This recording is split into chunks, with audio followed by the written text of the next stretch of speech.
Stop! Before watching this video, make sure you watch the video that came before it, the everything you need to know about entering the caves. This is going to go over everything that is in the ruins and extras you need to know about the ruins. This is different from the ruins rush guide, which I'd also highly recommend you watch to know how to go about the ruins. The ruins is an expert tier area and is extremely dangerous to enter, which in Don't Starve fashion also means it has the best items. First off, the benefits of the ruins. There are extremely powerful items, such as the Maj Illumine Essence, which increases speed and gives off light for nightmare fuel. It has the best food source, Lichen. This is the best food source in the game. You put a lure plant in the middle and use applied horticulture until the lure plant gathers as much as you want. Then you bundling wrap it and use it later for pierogi. It also has the best nightmare fuel source. As Wickerbottom, using on tentacles near Splumonkey huts generates lots of nightmare fuel, making it the best source. And the Ancient Guardian must be killed to kill the Ancient Fuel Weaver, which gives very good drops. Now for things to look out for, the Nightmare Cycle. The Nightmare Cycle is similar to the Day and Night Cycle, but they have no correlation. There are 3 phases: Calm, Warning, and Nightmare. In total, for one whole set, through all 3 changes, takes 10 minutes, or 1.25 days. Calm lasts 4 minutes 45 seconds to 5 minutes 45 seconds, and is the phase you want while entering to clear the ruins. It can be identified by the runes giving off a bluish glow. Only past Splumonkey huts during this phase. Calm also leaves nightmare fissures and lights closed, so no nightmare creatures will spawn. Next is Warning phase, which comes before and after nightmare phase, and acts like the phase prior to it. The runes will give off a yellowish glow during this phase, and nightmare lights and fissures are more open than in Calm phase, giving off more light, but not spawning in new nightmare creatures. But the creatures that were already spawned will still be there. This lasts 1 minute to 1 minute 30 seconds, and the last is Nightmare phase, which gives off a reddish glow, opens up the nightmare fissures, turns Splumonkeys into shadow Splumonkeys, and generally makes the ruins much too dangerous to be in. It lasts for 2 minutes 30 seconds to 3 minutes 30 seconds. You want to avoid shadow Splumonkeys at all costs during this phase, or you will absolutely die. Now on to monsters to look out for. Depth Swarms, covered in the caves video. These are less dangerous than the ruins. Lure them to nearby hostile mobs and let them fight each other. Nightmare creatures. These are almost the same as shadow creatures and spawn during nightmare phase. The only difference is they do not restore sanity when killed. Slurper. Slurpers can be dangerous when in the ruins if they are combined with other monsters attacking you. If they hit you, they detach your helmet and attach themselves. Right-click on them in your helmet slot immediately and reattach your helmet, or you could die due to dangerous creatures nearby. Splumonkeys and shadow Splumonkeys. Splumonkeys are the most dangerous enemy in the game. In their normal form, they will steal items. Do not drop your lantern next to them, and if you attack them, they fling manure at you to lower your sanity. In their shadow form, they become hyper-aggressive hell beasts. They have long range, attack in groups, will not drop aggression, they'll follow you all the way to the cave's entrance, and are able to stunlock you. The only way to survive getting hit by a group of them is the Thulecite crown. Otherwise, you will be stunlocked to death. And if you die to them, good luck getting your items back, because they will steal them and run away. The best way to retrieve your items is to start a genocide and kill every single Splumonkey. Stay away from Splumonkeys during nightmare phase. They are not worth the risk. Dangling Depth Sweller, a warrior spider with a nest on the ceiling. Ignore them. Damaged Bishop, a Clockwork Bishop with different drops. Kill these before other Clockworks in the area, as they are difficult to kite. Damaged Knight, a Clockwork Knight with different drops. Damaged Rook, a Clockwork Rook with different drops. Use these to break Clockwork piles in the area, as if the piles spawn another Clockwork, they will fight each other. In addition, you can get damaged Clockwork minions by repairing the pile with gears. Gears are rare, however, so I recommend against doing this. Ancient Guardian. At the center of the labyrinth is the Ancient Guardian. There is currently a bug to easily kill him without taking damage by getting him stuck on an unbreakable object and hitting him repeatedly, as his range is shorter than the player's. After killing the Ancient Guardian, he drops a large ornate chest, which gives very good items, including the Lazy Explorer, which is a modified walking cane, 8 big meat, and his horn. I personally use the meat to make a new hambat and eat the rest raw, and the horn can be used for Houndius Shootius, which is good for some mob farms in very late game. New biomes to look out for. The Labyrinth. This is a maze biome that leads to the Ancient Guardian, and it is the goal for most ruin rushes.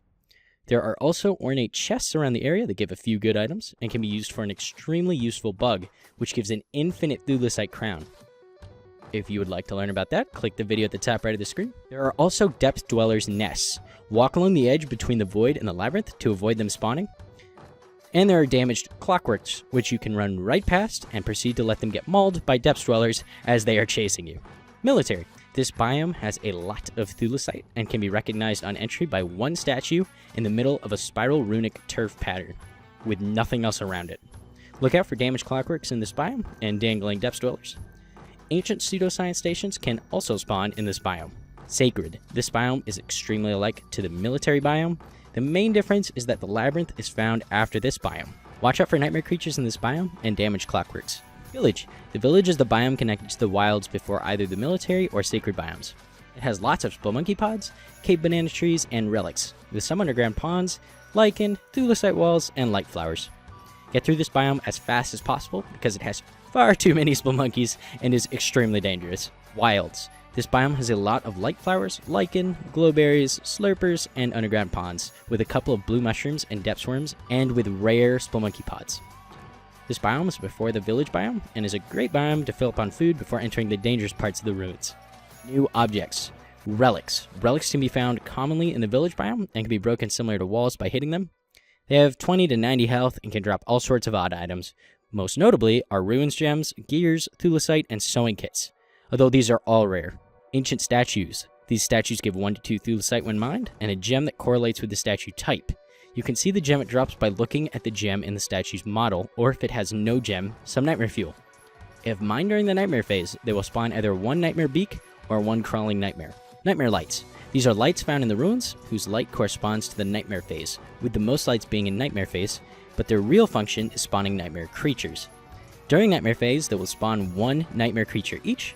This becomes a huge annoyance, as a lot of them can spawn together, which can become an overwhelming amount of nightmare creatures. Ancient Pseudoscience Station. This is a new science machine that allows players to access the ancient category. These can be found in the military biome and sacred biome. Breaking these can be dangerous, as hitting them can spawn monsters. It also can give good items such as Thulecite or gems, however. One of the best ways to break them is to get a damaged rook to break it for you, making the monsters aggressive to it. Ornate chests. These are found in the Labyrinth and give useful items such as gems, combat gear, and magical items. It's usually best to leave them alone because they can be used for a useful bug, talked about in the video in the top. The cave banana tree is a tree bearing fruit and is similar to a berry bush, but it cannot be moved. It regrows a banana every 4 days and can be chopped down for a log and 2 twigs. Splumonkeys will also pick bananas from the trees and eat them, making them effectively useless due to them only spawning in dense Splumonky areas. Lichen. Lichen is the best food in the game and can be gathered effectively with applied horticulture and lure plants. It can be bundling wrapped and used to make pierogi. It is also good on its own, so if the player is low on food while entering the ruins, gather some lichen to refill their hunger. Broken clockwork piles. These often spawn nearby damaged clockworks and can be smashed for gears, frazzled wires, ruins gems, and a chance to spawn more damaged clockworks. They can also be repaired with gears to get damaged clockworks as an ally. Cave holes. These spawn with loot in the middle and require the lazy forager to obtain the items in the middle. Gather these if you can make a lazy forager, as the items are very, very useful. Splumonky pods. Stay away from Splumonky pods if you want to live. These spawn and hold Splumonkeys. They hold 4 each and are a hiding spot for Splumonkeys during earthquakes. New items. Thulecite fragments. These can be turned into Thulecite for 6 fragments each. Thulecite is used to craft many items in the Ancient tab, which are mostly extremely powerful items. It can be found from Thulecite walls, ornate chests, Thulecite statues, relics, cave holes, and destroying ancient pseudoscience stations. Yellow gem. The gem correlating to light can be found most notably from Thulecite statues, relics, and broken clockworks. Green gem. The gem correlating to labor. It can be found most notably from Thulecite statues, relics, and broken clockworks. Orange gem. The gem correlating to laziness. It can be found most notably from Thulecite statues, relics, and broken clockworks. Guardian's Horn. Obtained by killing the Ancient Guardian, and used most notably for the Houndius Shootius turret. If eaten, it heals 60 HP, 75 hunger, and hurts sanity by 15. Ancient Key. Obtained by killing the Ancient Guardian. This is used in the atrium to spawn the Ancient Fuel Weaver with a Shadow Atrium and correctly made fossil. Thulecite Wall. This is a wall made from Thulecite. 1 Thulecite makes 6 walls, and they have slightly more HP than stone walls. Please don't make these. They are a waste of valuable Thulecite. Thulecite Medallion, made from 2 Thulecite and 2 Nightmare Fuel. This item gauges the current phase of the ruins, if it's calm, warning, or nightmare phase, and is a pretty useful item if you wish to re-clear the ruins after killing the Ancient Fuel Weaver. Don't waste your Thulecite on it though. Instead, make a Lazy Forager and look for one of these in the cave holes. Lazy Forager. This costs 2 Thulecite, 3 Nightmare Fuel, and an orange gem to craft. And its use is picking up items nearby the player, meaning its only good use is for harvesting cave holes, as it picks up items slower than the player's still. It must be equipped in the chest slot for it to work. Maj Illumine Essence, easily the most useful item in the ruins, crafted with a yellow gem, 3 Nightmare Fuel, and 2 Thulecite, as it provides light well worn, provides a 20% speed boost, which stacks with other speed boosts additively, and it can raise sanity over time by 2 per minute, which is useful if you are using it to spelunk. It lasts for 1 day, or 8 minutes, but it can be repaired or refueled with Nightmare Fuel, which will repair 37.5% of it, or 180 seconds more of use. This may still sound kind of expensive to use, but it takes less than 3 Nightmare Fuel per day, even if you are wearing it for the entire day, which is pretty affordable if you stay insane at all times, and even more affordable if you set up a Nightmare Fuel farm with Splumonkeys. Construction Amulet. This costs 2 Thulecite, 3 Nightmare Fuel, and 1 green gem to build. It halves the cost of any recipe for 5 uses. This is useful for building extremely expensive items, or to deconstruct the items again with the deconstruction staff, allowing the player to duplicate most items at the cost of green gems. The Lazy Explorer. This costs 2 Nightmare Fuel, 1 cane, and 2 orange gems to craft. It is the same as the cane, except it allows the player to teleport to their cursor's position 20 times before disappearing. It's actually extremely useful for saving the player from situations where death would be certain otherwise. For example, if you're being chased by 100 Splumonkeys and accidentally got stuck in a corner, you could use a teleport to pass the monkeys and not die. Don't use up the 20th cast unless you want to lose the cane. Instead, deconstruct it and rebuild it at this point. Starcaller's Staff. This costs 4 Nightmare Fuel, 2 Living Logs, and 2 yellow gems to craft. It has 20 uses, which spawn a Dwarf Star and costs 20 sanity to use. The Dwarf Star gives 25 sanity a minute next to it, provides light, gives 3rd tier campfire heat, and lasts for 2 minutes. It can also be turned into a Mooncaller Staff by completing the Moonstone event, which I recommend you do once it only has 1 use left, because the Mooncaller Staff will have full uses regardless of the Starcaller Staff durability. Deconstruction Staff. This costs 4 Nightmare Fuel, 2 Living Logs, and 2 green gems, and can deconstruct an item and give back the entire cost of crafting that item except for gems, or if the item is damaged. It has 5 uses and can be used to duplicate items with a Construction Amulet. Pickaxe. This costs 1 golden axe and 1 golden pickaxe and 2 Thulecite to craft. Its durability is hurt by 0.25% when used to chop and 0.75% when used to mine. It is more efficient than a normal axe or pickaxe, breaking a boulder in 5 smashes instead of 6, and chopping in a large tree in 12 chops instead of 15. Problem is, this item is too costly to be worthwhile to craft, but is still worth using if found in an ornate chest. Thulecite Crown. This costs 4 Thulecite and 4 Nightmare Fuel. It has 1200 HP and absorbs 90% of physical damage. When hit, there is a 33% chance of it creating a force field, which lasts for 4 seconds. This force field grants protection against 100% of damage. During the force field, 5% of damage taken will be turned into damage against sanity. Every time the force field is hit, it still takes percentage from the crown. Thulecite Club. This costs 3 Living Logs, 4 Thulecite, and 4 Nightmare Fuel. It deals 59.5 damage and has a chance of spawning shadow tentacles that do extra damage. It also grants a 10% movement speed increase. It's not worth crafting due to the cost being too high, but if found from an ornate chest, it's a pretty helpful weapon. Thulecite Suit.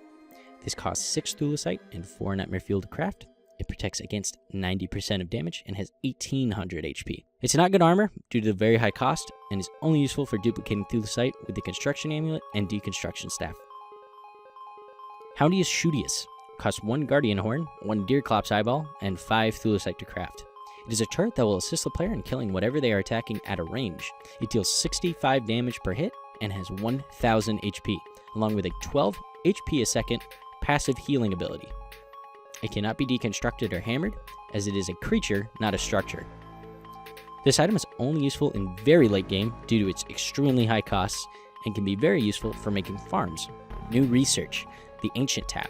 This is a new research tab usable only at the Ancient Pseudoscience Station. Unlike other tabs, after prototyping something in the Ancient tab, the Ancient Pseudoscience Station is still needed to craft it the next time. The Ancient Pseudoscience Station has a broken and fixed version. Only some items can be crafted at the broken station, and all the ancient items can be crafted at the fixed station. The items that can be crafted at the broken station are Thulecite, Thulecite Walls, Thulecite Medallion, Maj Illumine Essence, Construction Amulet, Star Color Staff, and Deconstruction Staff. Whether or not the item can be crafted at a broken Ancient Pseudoscience station has nothing to do with whether or not the item is useful. That's all for the video. If you liked it, hit the like button, and a video overview on the atrium will be out soon after this one. See you guys.